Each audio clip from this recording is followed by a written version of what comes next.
அண்மை செய்தி மதுரை மாவட்டத்தில் உலக புகழ்பெற்ற மதுரை மீனாட்சியம்மன் கோவிலில் அஷ்டமி சப்பர விழா தற்போது கோலாகலமாக தொடங்கியிருக்கிறது. தேரில் எழுந்தருளிய மீனாட்சியம்மனை பக்தர்கள் தரிசனம் செய்து வருகின்றனர். அது தொடர்பான காட்சிகளை தற்போது நாம் நேரலையில் பார்த்து வருகிறோம்.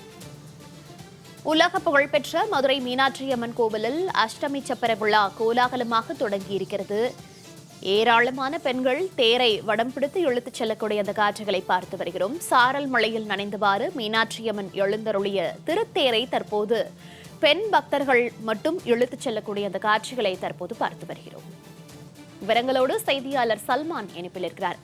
சல்மான் வணக்கம். தற்போது மதுரை மாவட்டத்தில் உலக பிரசித்தி பெற்ற மீனாட்சியம்மன் கோவிலில் தற்போது கோலாகலமாக தேர் பவனி நடைபெற்று வருகிறது. இது தொடர்பான முழு விவரங்கள்.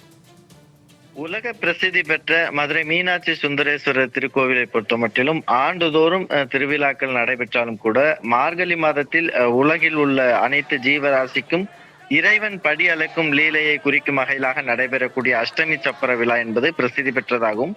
மார்கழி மாதம் ஒவ்வொரு ஆண்டும் மார்கழி மாத தேய்பிரை அஷ்டமி நாளான சுவாமி அன்றைய தினம் இந்த விழாவானது நடைபெறும். இன்றைய விழாவிற்காக காலையில் சுவாமிக்கும் அம்மனுக்கும் அதிகாலையில் பல்வேறு சிறப்பு பூஜைகள், அபிஷேக அலங்காரங்கள் எல்லாம் நடைபெற்றது. இதனை அடுத்தாக கோவிலில் இருந்து அலங்கரிக்கப்பட்ட சப்பரத்தில் சுந்தரேஸ்வரர் பிரியாவிடையுடனும் மீனாட்சி அம்மன் என தனித்தனி சப்பரங்களில் எழுந்தருளினார்கள்.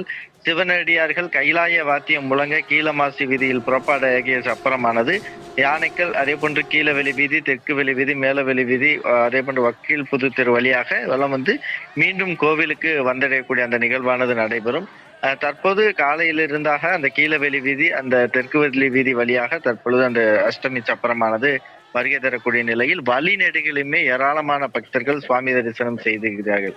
இந்த அஷ்டமி சப்பர திருவிழாவை பொறுத்த மட்டிலும் மீனாட்சி அம்மன் எழுந்தருளில் இருக்கக்கூடிய அந்த சப்பரத்தை பெண் பக்தர்கள் மட்டுமே வடத்தினை பிடித்து இழுத்து சென்று அதனை தரிசனம் செய்வது தனி சிறப்பாக கருதப்படும். அதனால் ஏராளமான பெண் பக்தர்கள் காலை முதலாக அந்த பகுதியில் சாரல் மழை பெய்து வரக்கூடிய நிலையிலும் கூட மலையில் நடந்தபடியே மீனாட்சி அம்மனுடைய அந்த சப்பரத்தை இழுத்து சென்று அவர்கள் வழிபாடு செய்யக்கூடிய அந்த நிகழ்வை கூட பார்க்க முடிகிறது. 4 வெளி வீதிகளிலும் சப்பரத்தில் வலம் வந்த சுவாமியும் அம்மனையும் கூட ஆயிரக்கணக்கான மக்கள் மலையின் நனைந்தபடி பல்வேறு பக்தர்கள் குடையை பிடித்தபடியும் கூட சாமி தரிசனம் செய்து வருகிறார்கள். அதே போன்று சப்பரத்தின் முன்பாக சிவாச்சாரியர்கள் அரிசியை தூவியபடி செல்லும் பொழுது கீழே சிதறி கிடக்கின்ற அந்த அரிசியை கூடியிருந்த பக்தர்கள் எடுத்துக்கொண்டு அந்த வீடுகளுக்கு எடுத்து செல்வது ஐதீகம். இந்த அரிசியை வீட்டில் வைத்து வேண்டிக் கொண்டால் நோய் நொடி நீங்கி பசிப்பினி நீங்கும் என்பது ஒவ்வொரு பக்தர்களுடைய நம்பிக்கை என்பதால் அந்த பக்தர்களுக்கு வழிநெடுகிலுமே அந்த ஏற்கனவே தற்பொழுது மழை பெய்திருக்கக்கூடிய ஒரு நிலையில் பிரசாதமாக அந்த அரிசிகள் கூட வழங்கப்பட்டு வருகிறது. அதே போன்று மதுரையில் வாழ்ந்து அஷ்டமி பிரதட்சணம் செய்வதற்கு துன்பம் நீங்கி முக்தி கிடைப்பது உறுதி என்றும் இறைவன் சிவன் கூறியதை நிகழ்த்தும் வகையிலாக நடைபெறக்கூடிய இந்த அஷ்டமி சப்பர விழாவில் ஆயிரக்கணக்கான பக்தர்கள் வழிநெடுகிலும் சாமி தரிசனம் செய்து வருகிறார்கள். தொடர்ந்து காலை முதலாக சாரல் மழை பெய்து வரக்கூடிய நிலையிலும் அஷ்டமி சப்பர நிகழ்வை பார்த்ததோடு மட்டுமல்லாமல் மீனாட்சி அம்மனையும் சுந்தரேஸ்வரரையும் ஏராளமான பக்தர்கள் சாமி தரிசனம் செய்து வருகின்றனர். மௌனிகா.